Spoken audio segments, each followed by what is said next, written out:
चर्चा चैतन्य की। इंद्रिय ज्ञान और अतीन्द्रिय ज्ञान का स्वरूप। अब प्रश्न यह है कि इंद्रिय ज्ञान और अतीन्द्रिय ज्ञान की क्या स्थिति है। पहली बात यह है कि इंद्रिय ज्ञान असल में होता ही नहीं।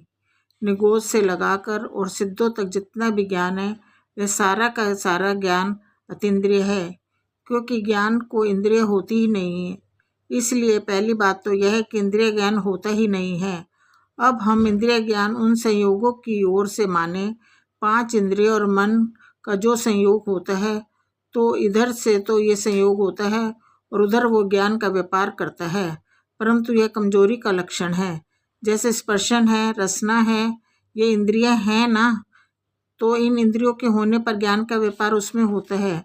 जैसे शरीर को लक्ष्य बनाकर स्पर्शन इंद्रिय का हल्का, भारी, ठंडा, गर्म, रूखा, चिकना, कड़ा, नरम, इन विषयों में 8 प्रकार का व्यापार करता हुआ है। और जैसे जैसे ज्ञान आगे बढ़ता है तो विषय बढ़ते जाते हैं और उनमें व्यापार भी होता है, क्योंकि वो इंद्रियां हों तब ही वो ज्ञान होता है, लेकिन इंद्रियों से नहीं होता, क्योंकि इंद्रियां सर्वथा जड़ है, इसलिए उनमें बिल्कुल ज्ञान नहीं होता।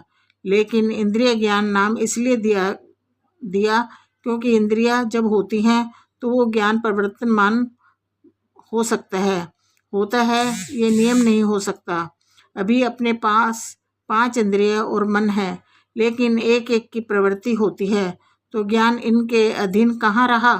अर्थात सारा ही सारा ज्ञान एक साथ ही होना चाहिए, लेकिन ज्ञान इनके अधीन बिल्कुल नहीं है, क्योंकि इंद्रियां उसमें नियमित होती हैं। इसलिए इंद्रिय ज्ञान से वो बात अच्छी तरह से समझ में आ जाती है। अतः ज्ञान इंद्रिय ज्ञान नहीं होता, अतीन्द्रिय ही होता है। निगोदिया जीव एक इंद्रिय है, यह अलग बात है, परंतु ऐसा माने तो यह सब झूठ है, क्योंकि ऐसा होता नहीं है। इंद्रिय ज्ञान की स्थिति तो ये है कि वो सदा केवल अपने विषय में ही व्यवसाय किया करता है, उसको ज्ञेय का पता नहीं है।